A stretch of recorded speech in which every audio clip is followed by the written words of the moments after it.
तुम्ही देवाला माना किंवा मानू नका. देवाला न मानणाऱ्यांचा एक वर्ग आहे, फार मोठा आहे बघा. स्वतःला नास्तिक म्हणवणारी मंडळी आहे, तीच खरं तर फार आस्तिक असतात, घाबरून असतात. देवाला न मानणाऱ्यांचा एक वर्ग आहे. त्यांना बाबा महाराज म्हणायचे, तुम्ही देवाला माना किंवा मानू नका, त्यांनी तुम्हाला मानलंय एवढं तर माना. तुम्ही देवाला माना किंवा मानू नका, तो तुम्हाला विसरत नाही याचं विस्मरण होऊ देऊ नका. देव नाही आपल्याला विसरत, आपण त्याला विसरतो. आपण त्याला नाही मानलं तरी चालतं, पण तो आपल्याला मानतोय. आणि ज्या दिवशी भगवंत आपल्याला मानणार नाही त्या दिवशी आपल्या घरासमोर गर्दी जमते. लोक म्हणतात उचला आता, यांना झाला कार्यक्रम, यांचा आटोपला. त्यामुळे देव आपल्याला मानणार नाही म्हणजे काय? चैतन्य देह सोडून जातं. माऊलींनी त्या चैतन्याला ओळखलं, माऊलींनी त्या चैतन्याचा शोध घेतला आणि त्याचा परिणाम असा झाला की माऊलींना देव दिसला, तुकोबरायांना देव दिसला, निळोबरायांना देव दिसला, माझ्या नामदेवांना देव दिसला. दिसला नाही तो जेवलाच त्यांच्याबरोबर येऊन नाचला कीर्तनामध्ये. इतकं व्यापकत्व भगवंताचं विशाल. फक्त आम्ही मंडळी त्याला पाहण्यामध्ये कमी ठरतो. अर्थात याचं कारण असं आहे, जीव शिवाचं नातं हे अभेद आहे हे आम्ही विसरतो. आणि जीव जन्माला आल्यानंतर शिवाला विसरतो. मी कुठून आलोय हे गावच विसरून जातो तो. आणि इथं आल्यानंतर इथल्या मायाजाळामध्ये इतका फसतो की मी कोण याचा विसर जीवाला पडतो आणि दुःखाच्या भोवऱ्यामध्ये जीव सापडतो. आज तुम्ही आम्ही सगळी कीर्तनासाठी येऊन उपस्थित आहात, जागेपणी कीर्तन श्रवण करताय. संतांनी आम्हाला प्रत्येक श्वास जागृतीचा घ्यायला शिकवलंय.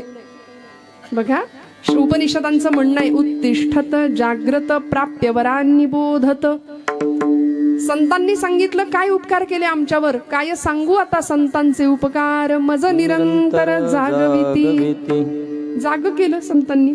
मग आम्ही झोपलोय का? तुम्ही म्हणाल ताई आता कीर्तनाला सुरुवात झाली, आता काही एवढ्यात झोप नाही लागत. जरा मग थोड्या वेळाने ब्रह्मानंदी टाळी लागते, एखाद्या डुलकी निघते कीर्तनात. कारण कीर्तनामध्ये ती बया येते, तिला निमंत्रण द्यावं लागत नाही, ती येते. तिला म्हणे राम रावणाच्या युद्धामध्ये रामाचं वरदान होतं. रावणाच्या आधी रावणाचा एक भाऊ मारला गेला आणि त्याचं नाव होतं कुंभकर्ण. त्याला 2 बायका, एकीचं नाव जागृती, दुसरीचं नाव निद्रा. मग ती जागृती नावाची पत्नी सती गेली, उरली निद्रा देवी. ती रामांकडे आली आणि रामप्रभूंना म्हणाली, मी कुठं जाऊ, मी काय करू, माझा नवरा तर गेला निघून. तेव्हा म्हणे रामप्रभू तिला असं म्हणाले, तू आता कथा कीर्तनात जात जा. म्हणून ती इथं येते. जसे देवाचे म्हणजे देव त्याच्या भक्ताला शोधायला येतो, तशी ती त्याच्या भक्ताला शोधायला येते, तिच्या भक्ताला शोधायला येते. आणि हे कुठल्याही रामायणात शोधू नका, मिळणार नाही. हे ऐकिव आहे. पण भगवंत जसा प्रिय आहे ना, तशी आम्हाला ती सुद्धा निद्रा देवी सुद्धा फार प्रिय आहे. आणि ती कीर्तनामध्ये बरोबर येते. कारण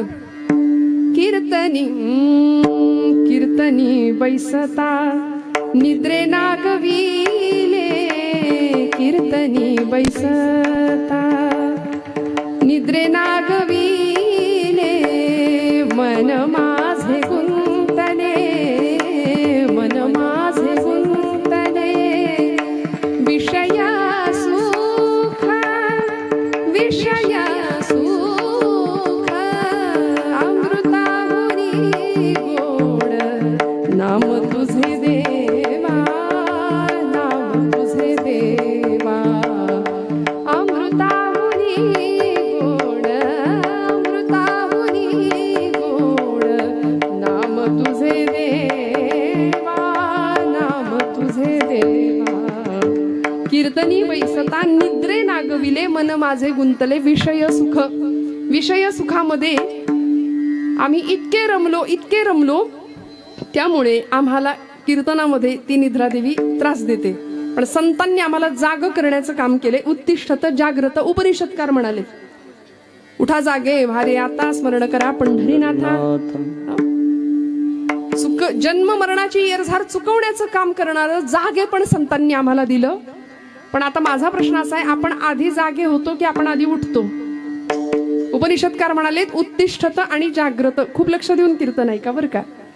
अनेकांचा असा संभ्रम असतो, 2 तास भरपूर हसायला मिळालं की कीर्तन मस्त, कीर्तन भारी, विनोद. आयुष्याचा विनोद व्हायची वेळ आली. कीर्तनात विनोद आमच्या गुरुजींनी सांगितलं लोणच्या पुरता पाहिजे. लोणच्याचं जेवण आपण नाही करत बाबा कधी. त्यामुळे भक्ती ज्ञाना विरहित गोष्टी इतरान कराव्या, प्रेम भरे वैराग्याच्या युक्ती विवराव्या, प्रेम भरे वैराग्याच्या युक्ती विवराव्या. भक्ती ज्ञाना विरहित गोष्टी न कराव्या, प्रेम भरे वैराग्याच्या युक्ती विवराव्या, प्रेम भरे वैराग्याच्या युक्ती विवराव्या. जेणेकरुनी मूर्ती ठसावी अंतरी श्रीहरीची, जेणेकरुनी मूर्ती ठसावी अंतरी श्रीहरीची, ऐसी कीर्तन मर्यादा हो संतांच्या घरची, ऐसी कीर्तन मर्यादा हो संतांच्या घरची. हे नाथांचं कीर्तनाची आचारसंहिता नाथांनी दिलेली आहे, त्यामुळे ती मोडण्याचा अधिकार आपल्याला नाही. त्यामुळे मी असं म्हटलं की आपण सगळेजण देवाला पाहण्याकरता धडपडत असतो, देवाला प्राप्त करण्याकरता धडपडत असतो. कुणी जपजाप्य करतंय, कुणी तीर्थयात्रा करतंय, कुणी दान धर्म करतंय, कुणी स्वाध्याय परिवाराकडे जातंय, कुणी सनातनच्या बैठकीला जातंय, कुणी प्रजापिता ब्रह्मकुमारी त्यांच्या बैठकीला जातं, कुणी अजून इस्कॉनकडे जातंय, कुणी दत्त संप्रदाय, कुणी वारकरी संप्रदाय, कुणी अजून कुठला संप्रदाय. अनेक वाटा आहेत, अनेक वाटा आहेत. ज्याला जी वाट झेपतीये, पसतीये, रुचतीये तो त्या वाटेला जातोय. पण वाटांमधला भेद जोपर्यंत नष्ट होत नाही तोपर्यंत देव सापडत नाही. असंख्य वाटेंनी आपण जात जात जात जात अभेद वृत्ती निर्माण होण्याऐवजी भेदच वाढत चालला. आमचं असं, आमचं तसं, आमचं तसं. आणि हे करण्याच्या नादामध्ये एकरूप असलेलं, एक असलेलं, एकोहम बहुश्याम असलेलं ते एक तत्व, एक ब्रह्म आम्ही विसरून गेलो. आणि ज्ञानोबरायांनी त्या ब्रह्माची ओळख करून दिली आम्हाला, किंवा ते ब्रह्म ओळखलं, संतांनी ते ब्रह्म ओळखलं. निळोबरायांनी त्या ब्रह्माची व्याप्ती सांगून दिली आम्हाला. निळोबराय म्हटले, एकले न कंठेची म्हणून या येणे. एकटं होतं ते कोण? ते ब्रह्म एकटं होतं, त्याला कर्मच नव्हतं. देव एकटा होता, निर्गुण होता, निराकार होता, त्याला कर्मेनाच. म्हणून त्यांनी आपल्या मायेचा आधार घेतला आणि मग त्यांनी सृष्टीची रचना केली. एकले न कंठेची म्हणून या येणे, केली निर्माणे वो 14 भुवने, गगन मेघ सूर्य चंद्र तारांगणे, पंचही महाभूते भौतिके भिन्न भिन्ने वो, पंचही महाभूते भौतिके भिन्ने भिन्ने वो, ऐसा लागनिया माया सूत्रधारी, ऐसा लागनिया माया सूत्रधारी.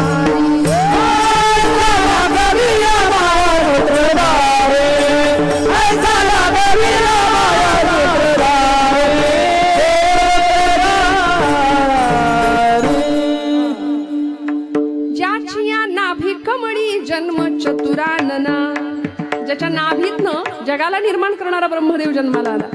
ज्याची या नाभी कमळी जन्म चतुरानना,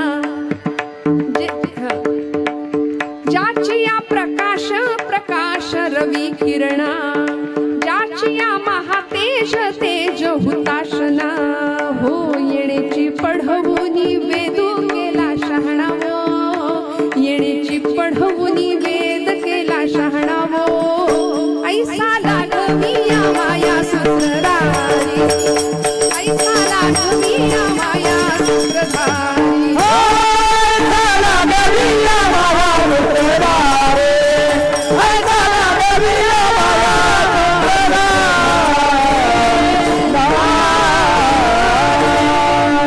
मग तो माया सूत्रधार आहे. त्या भगवंतानी सृष्टीची रचना केली आणि त्या सृष्टीमध्ये त्याला पाहायचा आपण विसरून गेलो. भगवंतांनी आम्हाला जन्म दिला, सृष्टी निर्मिती केली, त्या सृष्टीमध्ये स्वतंत्र अस्तित्व म्हणून सगळ्या सजीव सृष्टीमध्ये मानव नावाचं प्राणी किंवा ते मनुष्यत्व आम्हाला दिलं मिळवून, मानव देह दिला. आणि हा जीव ज्यावेळी जन्माला आला ना, मनुष्य देहामध्ये असू दे, तो जीव शिवापासून मी जन्माला आलोय ही भावनाच विसरून गेला. मी कुठून आलोय हे विसरल्यामुळे सोहम सोहम करणारा जीव इथं आल्यानंतर कोहम कोहम कोहम कोहम करायला लागला. आणि मी कोण या प्रश्नाचं उत्तर त्याला काही केले मिळेना. त्यामुळे या भवचक्रामध्ये हा जीव इतका अडकला, इतका गुरफटला. त्याचा परिणाम असा झाला की स्वतःची ओळख तर राहिली, देवालाही ओळखणं राहून गेलं.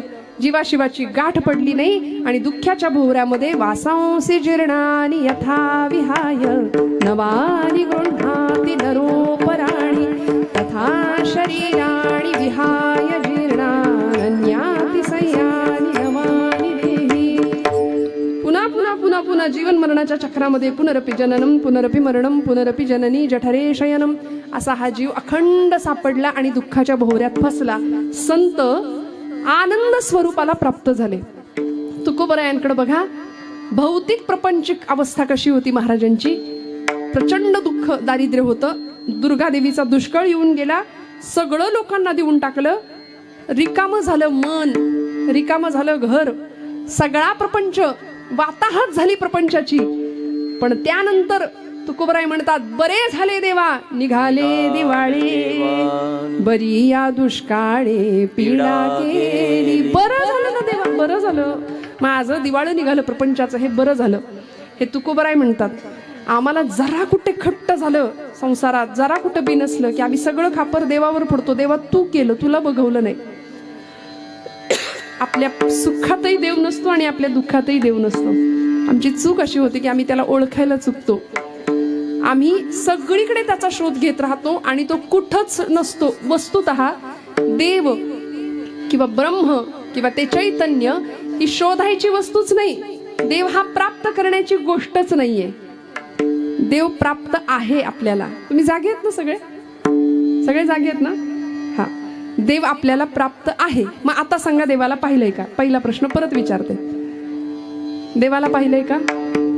अजून पण नाही म्हणताय? बर, मग अशी तुम्ही नाहीच म्हटला होतात, आताही देवाला पाहिलं नाही असंच उत्तर देत आहे. बर, देव प्राप्त करण्याची वस्तू किंवा गोष्ट नाहीये, देव आपल्याला प्राप्त आहे. प्रमाणासहित सांगते, तुकोबरायांचं प्रमाण आहे, उदकाचे तरंग तरंग उदकाचे अंग तरंग उदकाचे अंग तरंग उदकाचे अंग.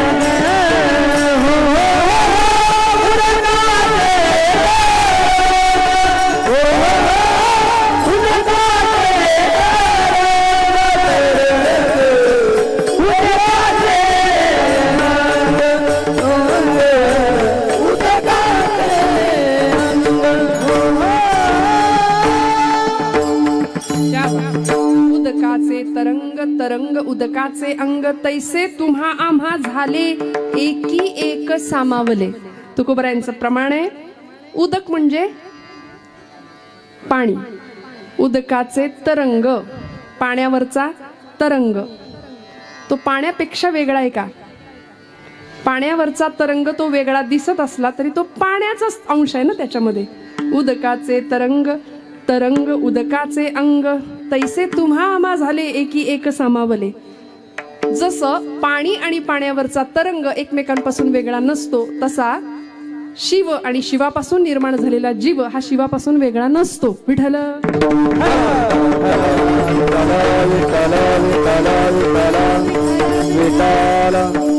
मग भगवंताला पाहावं लागेल, बघावं लागेल. तो बाहेर दिसणार नाही, तो विटेवर मूर्ती रूपाने दिसेल, तो चैतन्य रूपाने दिसेल. ज्ञान्यांना तो विटेवर सुद्धा दिसला चैतन्य रूपाने, पण आपण मूर्तीला नमस्कार करून येतो, मूर्तीतलं चैतन्य आपण पाहत नाही. तो विटेवर उभा असलेला भगवंत तो जर आतही आहे याची प्रचिती घ्यायची असेल तर आपल्याला आत बघावं लागेल. आत म्हणजे कुठे? आपण बहिर्मुख आहोत, आपली इंद्रिय सगळी बहिर्मुख आहेत, ती अंतर्मुख करावी लागतील आणि आत देवाला पाहावं लागेल. देवा हे देवा हृदय मंदिर शोधून पाहे, हृदय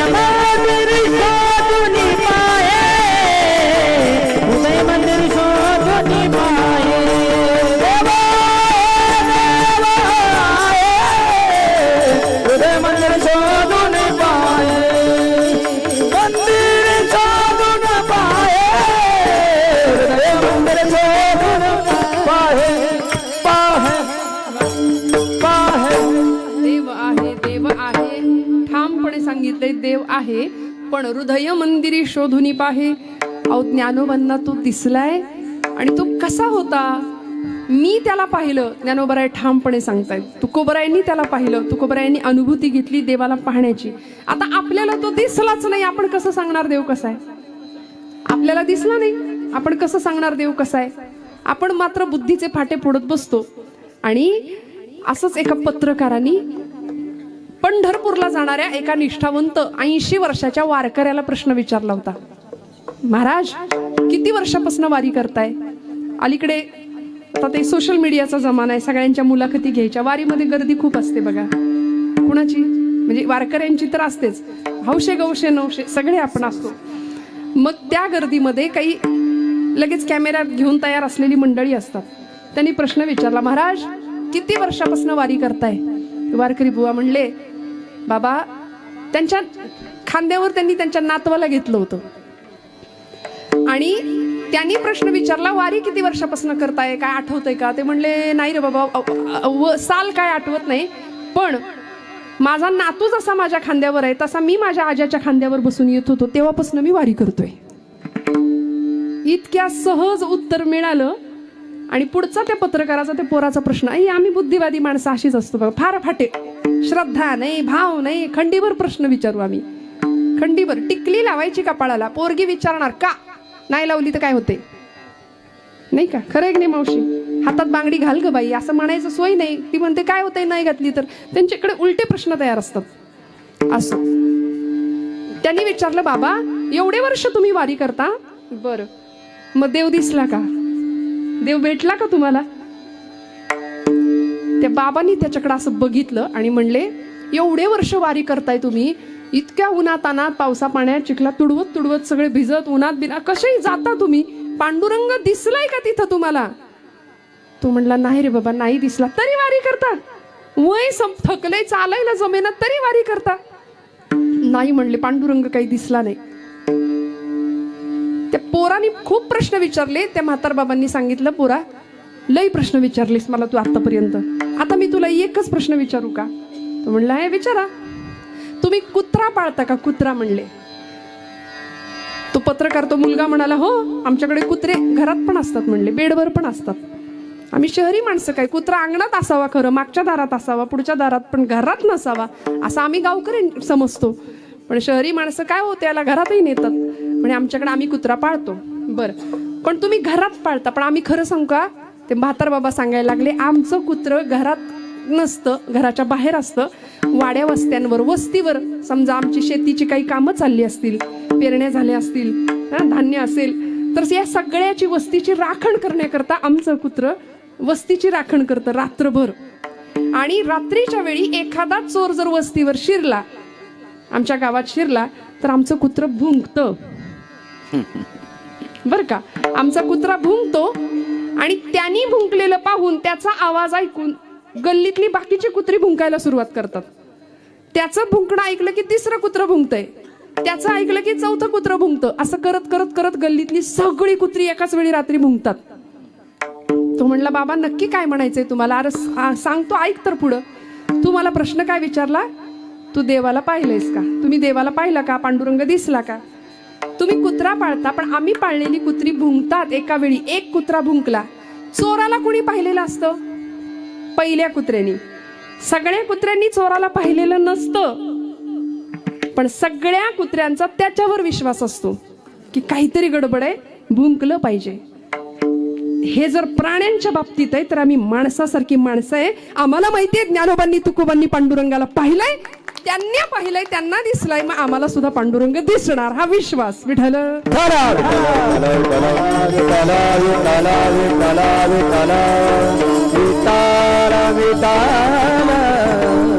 मग देवाला पाहायचंय. आता इथपर्यंत विषय संपलेला आहे. देव दिसेल ना? आता हो, आता तरी हो म्हणा. तुम्ही नाही नाही नाही अशाच माना हलवताय. देवाला पाहिलंय का? नाही, पण पाहायची इच्छा आहे का? आहे. देव दिसेल का? दिसेल ना. आता दिसणार, देव दिसणार. ज्ञानोबांना दिसला, तुकोबांना दिसला, आपल्यालाही दिसेल. पण ज्ञानोबांना कसा दिसला ते ज्ञानोबराय सांगतात प्रथम चरणात. सत्यज्ञानानंत गगनाचे प्राण सत्यज्ञानानंत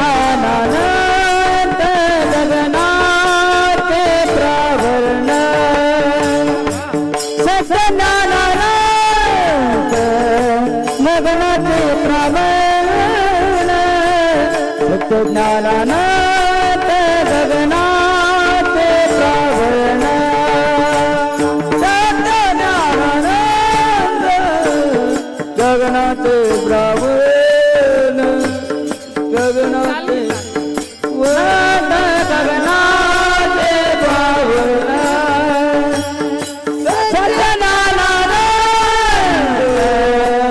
गगनाचे प्रावरण सत्यज्ञानानंद गगनाचे प्रावरण नाही रूपवर्ण गुण जेथे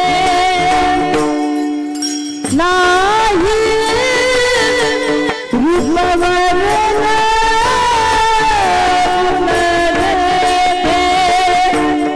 हरे श्री हरे पहिला डोळे भरी हरे श्री हरे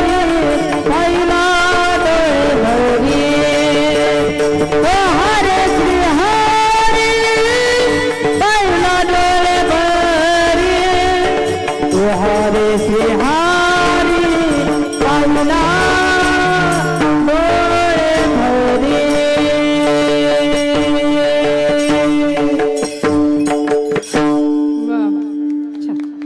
सत्य ज्ञानानंत गगनाचे प्रावरण तो हारे श्रीहरी नाही रूप गुण वर्ण जेथ किंवा नाही रूप वर्ण गुण जेथ तो हारे श्रीहरी पाहिला डोळे भरी पाहता पाहणे दुरी सारोनिया भगवंतांना मी पाहिलं असं ज्ञानोबराय सांगतात. आणि तो भगवंत कसा आहे त्याचं अस्तित्व त्याचं स्वरूप त्याचं व्यापकत्व एकंदरीत त्याचं रूप सगळं आमच्या समोर शब्दातनं व्यक्त केलं ज्ञानोबरायांनी. सत्य ज्ञानानंत किंवा सत्य ज्ञानानंद दोन्ही पाठभेद आहेत. गगनाचे प्रावरण नाही रूप वर्ण गुण जेथे देव कसा आहे देव मला दिसला देवाला मी पाहिलं ज्ञानोबराय सांगतात देव सत्य स्वरूप आहे. देव सत्य स्वरूप आहे. जिथं जिथं सत्य आहे तिथं तिथं देवत्व आहे. आता देवाला पाहायचं कसं आणि कुठे पाहायचं बघा. देव कुठे दिसणार जिथं सत्य आहे तिथं देव आहे. श्रीमद भागवत महापुराणामध्ये मंगलाचरणाचा पहिला श्लोक म्हटला जातो. सच्चिदानंद रूपाय विश्वोत्पत्त्यादि हेतवे तापत्रय विनाशाय श्रीकृष्णाय वयं नमः. सच्चिद आनंद स्वरूप असं त्याचं स्वरूप आहे. या श्लोकामध्ये भगवंताचं स्वरूप भगवंताचा स्वभाव आणि भगवंताचं सामर्थ्य तीनही सांगितलंय. सच्चिदानंद रूपाय विश्वोत्पत्त्यादि हेतवे हे त्याचं सामर्थ्य आहे. विश्वाच्या उत्पत्तीच्या स्थितीच्या आणि लयाला कारण ठरणारा तो भगवंत आहे. हे त्याचं सामर्थ्य आहे. आणि तापत्रय विनाशाय म्हणजे त्रिविध तापांचा नाश करणारा तो भगवंत त्याचा तो स्वभाव आहे. म्हणजे हे सगळं भगवंताकडे आहे. आणि त्यातलं ज्ञानोबराय सांगतात माझा भगवंत मी पाहिला तो कसा दिसला. सत्य ज्ञानानंद गगनाचे प्रावरण तो सत्य स्वरूप आहे. आणि तुकोबरायांनी सुद्धा त्याला ओळखलं. त्याला सांगितलं देवा तू कसा आहे. सत्य तू सत्य तू सत्य तू विठ्ठला कागा हा दाविला जगदाकार. या जगामध्ये सृष्टीमध्ये सत्य जर काही असेल ना तर देवा ते तू आहे किंवा तुझं रूप आहे. मग असा सत्य स्वरूप परमात्मा ज्ञानोबरायांनी पाहिला. भगवंताचं स्वरूप सांगितलं सत्य ज्ञानानंद ज्ञान स्वरूप भगवंताचं. जिथं ज्ञान आहे तिथे भगवंत आहे. कसलं ज्ञान कुठलं ज्ञान. भौतिकशास्त्र फिजिक्स केमिस्ट्री बायोलॉजी हे का मॅथमॅटिक्स नाही हे तर शाळेत आम्हाला मिळतं. पण आत्मस्वरूपाचं ज्ञान जे भगवंताला होतं आणि ते ज्ञान हे देवाचं स्वरूप आहे देवाचं रूप आहे. भगवंताच्या षडगुणैश्वर्याचं वर्णन ज्यावेळी ज्ञानोबराय करतात त्यावेळी भगवंत कसा आहे. ऐका ज्ञान वैराग्य ऐश्वर्य यशश्री औदार्य हे साही गुणवर्य वसती जेथ. ज्ञान वैराग्य ऐश्वर्य यशश्री आणि औदार्य या 6 गुणांचा तो स्वामी आहे, म्हणून त्याला भगवंत म्हटलंय. षड्गुणैश्वर्य संपूर्ण आहे. येणे कारणे भगवंतू, जो निसंगाचा सांगा तू, तो म्हणे पार्था दत्तचित्तू होई आता. भगवान म्हटलंय. भग म्हणजे गुण, जो गुणांनी वान म्हणजे व्यापणं, गुणांनी जो व्याप्त आहे तो भगवान आहे. त्याच्या गुणांचं वर्णन करावं. त्या गुणांमधला 6 गुणांमधला एक गुण माऊली सांगतात, ज्ञान. पहिला गुण आहे ज्ञान. कुठलं ज्ञान? मी आता सांगितलं तसं, बाकीचं नाही, भौतिकातलं नाही. आत्मस्वरूपाचं ज्ञान. हु आय एम, मी कोण, मी स्वतःला तरी ओळखलंय का, मी स्वतःचा तरी श्वास बघितलाय का, मी कोण आहे. त्या मीची प्रचिती येणं, ते ज्ञान होणं, ते अध्यात्माचं ज्ञान, ते आत्म्याचं ज्ञान, ते भगवंताचं स्वरूप आहे. म्हणून सत्य ज्ञानानंद. आणि देवाचं स्वरूप आहे ज्ञान आणि आनंद. आनंद स्वरूप आहे देव. देव स्वतः आनंदाचं निधान आहे. त्याचं स्वरूप सांगितलं संतांनी. आनंद अद्वय नित्य निरामय, आनंद अद्वय नित्य निरामय, आनंद अद्वय नित्य निरामय, आनंद अद्वय नित्य निरामय. जे का निज ध्येया योगियाचे, जे का निज ध्येया योगियाचे, समचरण साजिरे विटेवरी, हे समचरण साजिरे विटेवरी. देवानी ध्येय योगियाचे, देवानी ध्येय योगियाचे, हे समचरण साजिरे विटेवरी, हे समचरण साजिरे विटेवरी. आनंद हे भगवंताचं स्वरूप लक्षण आहे. देव आनंद स्वरूप आहे, नित्य आहे, निरामय आहे, अद्वय आहे. आनंद हे भगवंताचं स्वरूप ज्ञानोबराय सांगतात. सत्य ज्ञानानंद गगनाचे प्रावरण. आनंद स्वरूप असलेल्या भगवंताचे आम्ही अंश आहे. आणि आम्ही कसे वागतो, आमचा चेहरा कसा असतो, असतो का आनंदी कायम? आता इथे बसलेले सगळे चेहरे आनंदी आहे असं मी आपलं समजते. आहे ना, तुम्ही आनंदी आहे ना, काही टेन्शन नाही ना, काही त्रास नाही ना, काही दुःख नाही ना. संसार दुःखाशिवाय असूच शकत नाही. पहिली गोष्ट, संसार दुःख मूळ हे सगळ्यांचं प्रमाण. कीर्तनाला न येणाऱ्यांचं सुद्धा पाठ असतं. राहू दे, आपण नाही म्हटलं ते सगळ्यांना माहितीये. संसार दुःख मूळ चाली सह माहिती असतं. म्हणजे आम्ही इतके रडत ती चाल म्हणतो, संसार दुःखाचा हे आम्हाला माहितीये, पण सुटत नाही. सुटतो का संसार? बरं, आपण संसाराला धरलंय की संसाराने आपल्याला धरलंय? खरं सांगा ना मावशी. मग सोडायचं का? सुटलं तर सगळं सुखाचंच आहे, पण सुटत नाही, सुटत नाही. आनंद स्वरूप परमात्मा आहे, त्याचे आम्ही अंश आहोत, पण आपण कायम दुःखी. जीव शिवापासून ज्यावेळी वेगळा समजायला लागतो स्वतःला, त्यावेळी तो दुःखाच्या भोवऱ्यात सापडतो. जीव शिवस्वरूप आहे, मी त्याचाच अंश आहे, हे ज्यावेळी जीवाला कळतं, त्यावेळी जीव आनंद स्वरूपाला पोहोचतो. माऊलींनी तो अनुभव घेतला आणि माऊली भगवंताचं स्वरूप सांगतात. सत्य, सत्य स्वरूप, ज्ञान स्वरूप आणि अनंत किंवा आनंद स्वरूप. देव आनंद स्वरूप आहे. देव आनंद स्वरूप आहे. माऊलींना त्याच जीवाचा किंवा त्याच जीवातला जो जीव आहे की नाही, त्याचा लळा लागला. आतमध्ये तो ते परमात्मा तत्व. देह देवाचे मंदिर, देह देवाचे मंदिर, देह देवाचे मंदिर, देह देवाचे मंदिर. आत आत्मा परमेश्वर, आत आत्मा परमेश्वर, देह देवाचे मंदिर, देह देवाचे मंदिर, देह देवाचे मंदिर, देह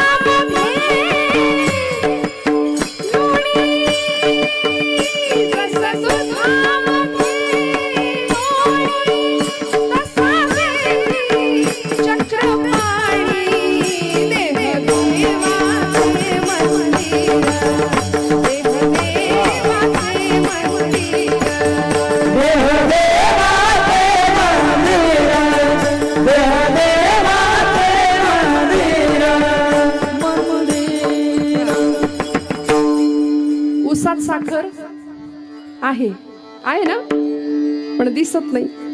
दुधात लोणी आहे का? आहे ना, दुधात लोणी आहे, पण ते दिसत नाही. मग ते दिसण्याकरता काय करतो आपण? दुधातलं लोणी दिसण्याकरता विरजण लावण्यापासून ते ताक जितकं चांगलं आपण घुसळू. आता हे घुसळणं बिसळणं सगळं गेलंय. नवीन आमच्या मुलींना पिढ्याला काही माहिती नाही. रेडी ताक मिळतं, रेडी दही मिळतं, रेडीमेड तूप मिळतं. आता हे दही कधी करायचं आणि त्याचं ताक कधी करायचं एवढा वेळ कुणाला आहे, नाही का? पण या सगळ्या प्रक्रियेतून जे मंथन होऊन प्राप्त होतं, मंथुनी नवनीता तैसे घे अनंता. काय सुंदर प्रमाण दिलं ज्ञानोबरायांनी. मंथुनी नवनीता तैसे घे अनंता, मंथुनी नवनीता तैसे घे अनंता, मंथुनी नवनीता तैसे घे अनंता, मंथुनी नवनीता तैसे घे अनंता, मंथुनी नवनीता तैसे घे अनंता, मंथुनी नवनीता तैसे घे अनंता, मंथुनी नवनीता तैसे घे अनंता, मंथुनी नवनीता तैसे घे अनंता.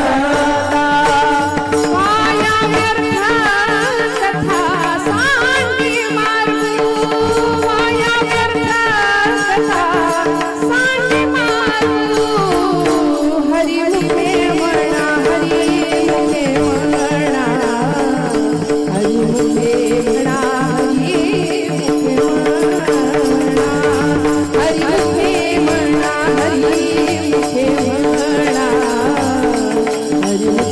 म्हणा, हरी मुखे म्हणा. माया रे कथा सांगी मारू, माया रे कथा सांगी मारू, हरे मुखे म्हणा, हरे मुखे म्हणा, हरे मुखे म्हणा, हरे मुखे म्हणा, हरे मुखे म्हणा, हरे मंथोनी नवनीता तैसे घे अनंता. मंथन करून नवनीत जसं आपण प्राप्त करतो तसं अनंताला प्राप्त करावं लागेल. आणि तो देहात आहे. जसं दुधातलं लोणी दिसण्याकरता काय करावं लागतं? घुसळावं लागतं की नाही? मग तसं देहातला चक्रपाणी दिसण्याकरता काय करावं लागेल? घुसळावं लागेल. आणि घुसळायचं म्हणजेच भजन करायचं. बोला विठ्ठल.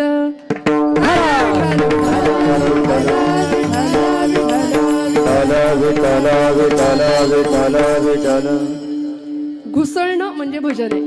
बरं, आता अजून थोडं सांगते. फिजिक्सचा, भौतिकशास्त्राचा एक नियम आहे, सिद्धांत आहे की एनर्जी ज्यावेळी आपण सेंट्रलाइज करतो, ऊर्जा ज्यावेळी एकत्र आणली जाते त्यावेळी ती जास्त ताकद देते, सघन होते. ऊर्जा एकत्र आली की ती सघन होते. वारा सगळ्यांनी पाहिलाय, पण तो वारा पवनचक्कीच्या माध्यमातून एकत्र आणला की काय होतं? वीज तयार होते. वाफ सगळ्यांनी पाहिली आहे. चहाच्या किटलीतनं वर जाणारी वाफ, रोज चहाची वाफळलेली आपण पाहतो ना, रोज पाहतो. पण त्या वाफेला एकत्र आणलं तर त्या वाफेवर इंजिन सुद्धा चालतं. हे शास्त्रज्ञांना सिद्ध करून दाखवलं. अर्थात ते झालं. आणि हे शास्त्रज्ञांनी माऊलींच्याच तत्वज्ञानातनं घेतलं, हे आपल्याला माहिती आहे. मग ही सगळी एनर्जी ज्यावेळी एकत्र आणली त्यावेळी त्याची ताकद वाढली. हे जर आपल्याला कळतं तर भगवंतांनी आम्हाला देहामध्ये प्रचंड ऊर्जा शक्ती देऊन पाठवली आहे, पण ती सध्या झोपली आहे. तिला जाग करण्यासाठी, ती जाग करण्याची गरज आहे. आणि ती एकदा जागी झाली, ती चैतन्य शक्ती एकत्र आली की ज्ञानोबरायांना जो अनुभव आला तो सर्वसामान्य साधकाला येऊ शकेल असं ज्ञानोबरायांचं म्हणणं आहे. माऊली म्हणतात, मी त्याला पाहिलंय. कसा पाहिलं माहितीये का? योगिया दुर्लभ, योग्यांना सुद्धा दुर्लभ असलेला भगवंत मी माझ्या डोळ्यांनी पाहिलाय. तो म्या देखिला योगिया दुर्लभ, तो म्या देखिला साजणी योगिया दुर्लभ, देखिला साजणी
अद्वैताचा अनुभव घेतला. फिटला संदेहानी माले तुझे पण देखिला देखिला माये देवांचा देव. बर कसा पहिला सांगू का? अनंत रूपे अनंत वेशे अनंत रूपे अनंत वेशे देखिला व्याप्यासी बाप लक्ष्मा देवी वरू गुण पाणली तैसी तोम्या देखिला सासरी तोम्या देखिला सासरी योगिया दुर्लभ योगिया दुर्लभ तोम्या देखिला सासरी तोम्या. माऊलींनी सांगितलं मी त्याला पाहिला. तो कसा आहे त्याचं स्वरूप सांगितलं. सत्य ज्ञानानंत गगनाचे प्रावरण. गगनाचं आच्छादन त्यांनी घेतलंय. जणू काही सगळ्या जगावर त्याचं पांघरुण आहे. सगळ्या जगाला त्याचा आधार आहे. आधार आहे की नाही त्याचा? पण आपण त्याच्यापासून लांब राहतो. आम्ही जर त्याच्या जवळ राहिलो ना तर आपण त्याच्या पांघरुणाखाली राहू, त्याच्या आच्छादनाखाली राहू. गगना इतका व्यापक आहे. महाराजांनी त्याचं वर्णन केलं. तुका म्हणे व्यापक नभा होई अणुचाही गाभा. देव किती मोठा आहे. विश्वरूप दर्शन योग अर्जुनाला भगवंतांनी दर्शन दिलं. स्वतःच्या आत्मस्वरूपाचं स्वतःचे स्वरूप दाखवलं. कसा होता भगवंत? अनंत रूपो दरवक्त नेत्रम अनंत बाहू दरवक्त नेत्रम पश्चामि त्वां सर्वतोऽनंत रूपम नान्तं न मध्यं न पुनस्तवाद्यं पश्चामि विश्वेश्वर विश्वरूपम. कसा आहे भगवंत? ज्याला आदी नाही, मध्य नाही, अंत नाही. असा भला मोठा महाकाय रूप आहे. तो हत्ती होऊन हत्तीच्या देहात राहतोय, मुंगी होऊन मुंगीच्या देहात राहतोय. सगळीकडे परमात्मा तत्व आहे. सगळीकडं. मी मगाशी सांगितलं विठ्ठल जळी स्थळी भरला रीता ठावन देव नटला नाना परी देव नटला नाना परी देव नटला नाना परी देव नटला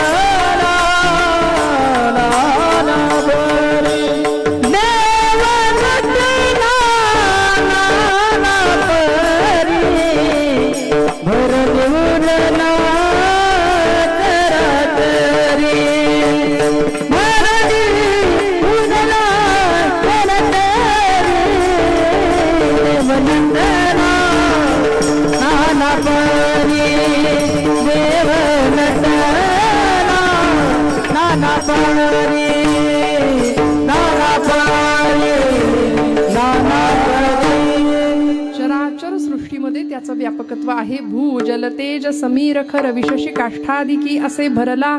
स्थिर चर व्यापुनी अवघा जो जगदात्मा दशांगुले उरला. अद्यतिष्ठ दशांगुलम. सगळीकडे असलेला भगवंत माझ्या हृदयामध्ये मी त्याला पाहिला. म्हणून ज्ञानोबरायांनी त्या जीवातल्या जीवाला हाक मारली. जीवीची या जीवा प्रेमा भावाची या भावा तुझा वाचुनी केशवा तुझा वाचुनी केशवा अनुरावडे जीवे अनुसरलीये अजूनी कानये. वाट पाहिली त्याची.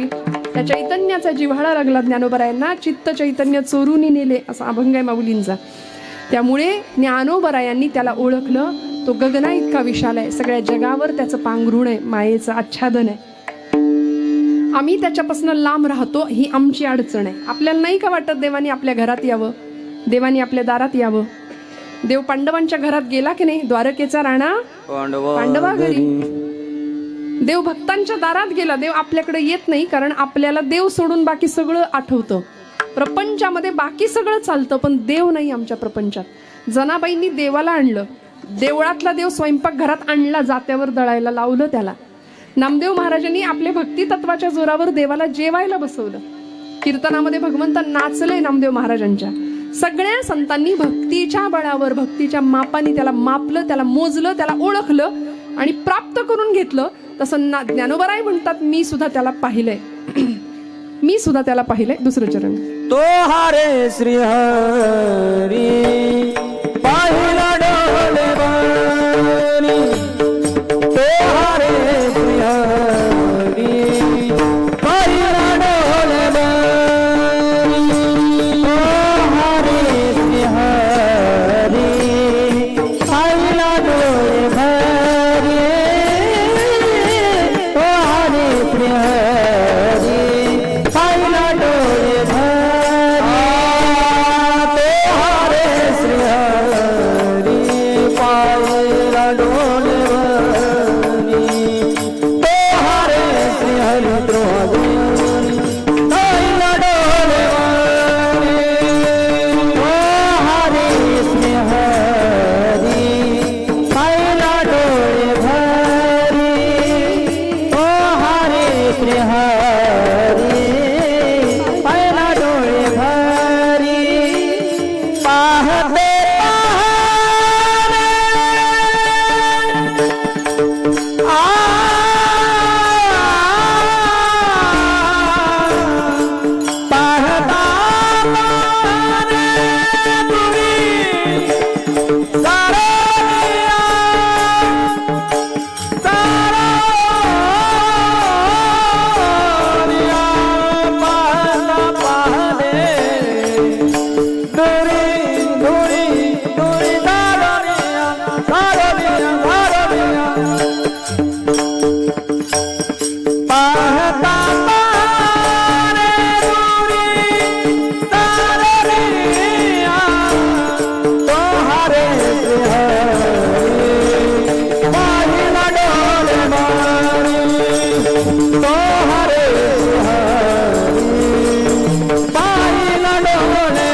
पाहते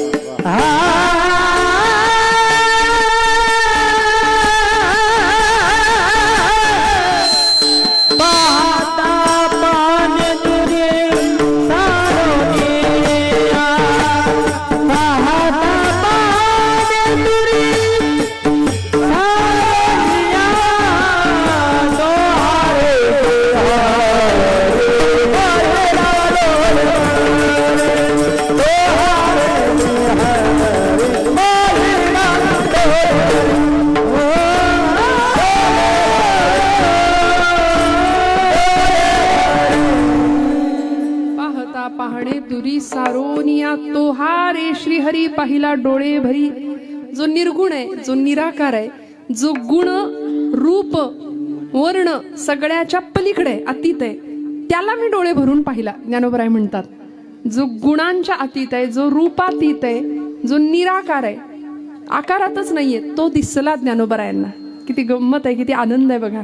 काय ज्ञानोबरायांचा अनुभव असेल. तो हा रे श्रीहरी पाहिला डोळे भरी. आणि दोन सर्वनामं एकत्र वापरली. जागेत ना आपण. तो हा दोन सर्वनामं एकत्र वापरली. तो म्हणजे काय आणि हा म्हणजे काय, तेवढं बघितलं की आपलं कीर्तन संपले. काळजी करू नका. तो हा विठ्ठल बरवा बरवा. तो हा विठ्ठल बर धीना धीना धीना धीना विठ्ठल बरवा बरवा तो हा विठ्ठल धीना धीना. आपल्याला सगळ्यांना अभंग पाठ आहे ज्ञानोबरायांचा. तो हा विठ्ठल बरवा तो हा माधव बरवा तो हा माधव बरवा बरवा तो हा विठ्ठल बरवा बरवा. माऊलींनी इथे सुद्धा बघा तो आणि हा ही दोन सर्वनामं एकत्र वापरली. इथे सुद्धा तो हा श्रीहरी पाहिला तो हा रे श्रीहरी पाहिला डोळे भरी दोन सर्वनामं एकत्र वापरली. मराठी भाषेच्या व्याकरणशास्त्रानुसार दोन सर्वनामं एकत्र येत नाहीत. तरी सुद्धा ज्ञानोबरायांनी माझा मराठाची बोली कौतुके असं म्हणणारे ज्ञानोबराय दोन सर्वनामं एकत्र आणली. म्हणजे काय तो कुणाला आपण म्हणतो आपल्या सगळ्यांच्या मध्ये. आता आपण सगळे बसलोय या सगळ्यांच्या मध्ये आपल्यातलाच एक ओळखीचा आहे पण ती व्यक्ती उपस्थित नाही. मग आपण काय म्हणतो तो जो आहे पण इथं नाही आपण काय म्हणतो तो. आणि आपल्यातलीच एक व्यक्ती आहे जी इथं आहे आपण म्हणतो हे बघ हा हा. कळला फरक. निर्गुणवाद्यांचा जो तो आहे की नाही तो आहे पण दिसत नाही तोच माऊली म्हणतात आम्हा सगुणवाद्यांचा हाय जो विटेवर उभा आहे. विठ्ठल भगवंत दिसतो भगवंत भेटतो. आम्हाला तुम्हाला सुद्धा भगवंत भेटेल पण त्याच्या जवळ राहिलं पाहिजे. आम्ही काय करतो माहितीये का एसटीचा प्रवास सगळे करताना एसटीत बसतो की आपण एसटीत बसताना आपला हट्ट काय असतो कुठं बसलं पाहिजे. खिडकीची बाजू पाहिजे अजून पुढची सीट पाहिजे. रस्त्यांची अवस्था बघता आपल्याला असं वाटतं ना की बाबा धक्के नाही बसले पाहिजे सहज प्रवास झाला पाहिजे म्हणून आपण पुढे बसतो. आपण जितकं ड्रायव्हर पासून जवळ बसू ड्रायव्हर पासून जवळची सीट असेल तेवढा आपल्याला आदळापट कमी असते. मधल्या सीटवर बसतो तर थोडी आदळापट कमी राहते. सगळेच शेवटची सीट दुर्दैवानं मिळालीच तर सगळे धक्केन दणकेच सगळी आदळापटच असते. मग हे एसटी ड्रायव्हरच्या बाबतीत आहे. एसटीचा चालक आहे आणि आपण जगाच्या बापाला अखिलगोड ब्रह्मांडाच्या नायकाला सुद्धा जगत चालक म्हणतो. स्टेरिंग त्याच्या हातात आहे. सूत्रधार तो आहे. आपण ऐकलं ऐसा हा लाघविया माया सूत्रधारी. तो सूत्रधार आहे त्याच्या हातात सगळं आहे की नाही. मग आपण त्याच्यापासून जितके जवळ बसू तितके धक्के आणि दणके कमी आहेत प्रपंचात संसारात. त्याच्यापासून जितके लांब जाऊ तेवढी सगळी आदळापट आहे लक्षात ठेवा. मग काय रे देवान कसं रे देवा असं नाही. सगळा हृदयातला आणि डोक्यातला कचरा विचारांचा विकारांचा विषयांचा तो स्वच्छ करायला लागेल. स्वच्छ घर झालं हृदयाचं की मग देव येईल. मग देव तिथे येऊन बसेल. ज्ञानोबरा यांनी त्याला हृदयामध्ये प्रगट केला प्राप्त केला म्हणून तर संजीवन तत्वाला स्पर्श करू शकले आणि ज्ञानोबराय भगवंताचं स्वरूप आम्हाला सांगू शकले. आम्ही सर्वसामान्य माणसं आहे प्रापंचिक माणसं आहे. प्रपंचच एवढे आवडीने करतो की परमार्थ करायला आम्हाला सवड मिळत नाही. ब्रह्मचैतन्य गोंदवलेकर महाराज म्हणले प्रपंच सवडीने करा पण परमार्थ मात्र आवडीने करा. परमार्थासाठी मला वेळ नाही असं म्हणणं हे जगातलं सगळ्यात खोटं वाक्य आहे. आणि दिवसातनं 10 वेळा आम्ही ते बोलतो मला वेळ नाही मला वेळ नाही. येतं का कीर्तनाला नाही वेळच नाही. मग काय ज्ञानेश्वरी घेताय का आजपासून वाचायला कुठलं वेळ वेळच नाही आम्हाला. आम्हाला प्रपंच करायला बाकी सगळं करायला वेळ आहे. पण मला असं वाटतं तुम्ही सगळे ज्ञानेश्वरीच्या रोज 400 ओव्या वाचत असा वाचता ना रोज 400 ओव्या नाही बरं मग 200 तरी 100. अहो निरोगी म्हणजे निरोगी माणूस आयुर्वेद शास्त्र असं सांगतं एक निरोगी मनुष्य दिवसातनं 21,600 वेळा श्वासोच्छ्वास करतो. श्वास घेणं आणि सोडणं ही जी प्रक्रिया आहे 21,600 वेळा निरोगी माणूस दिवसातून 24 तासात. मग प्रत्येक श्वास देवाला वेचला जावा रिकामा जाऊ निधी एक क्षण असं म्हटलंय. प्रत्येक श्वास देवाच्या आठवणीत काढावा. आम्हाला 21,600 वेळा नाही जमलं 600 वेळा तरी 600 श्वास देवासाठी जातात का नाही. 100 दिवसात नाही एकदा तो आठवतो आम्हाला. म्हणून मी नेहमी एक वाक्य उच्चारते भक्तीच्या प्रांतात आम्ही लबाड माणसं आहे. देव आम्हाला दुःखात आठवतो. सुख आलं की आम्ही भगवंतापासून तितकेच लांब असतो. त्यामुळे ही माया आम्हाला स्वस्थ जगू देत नाही. दुःखाच्या भवसागरात संपवते आम्हाला.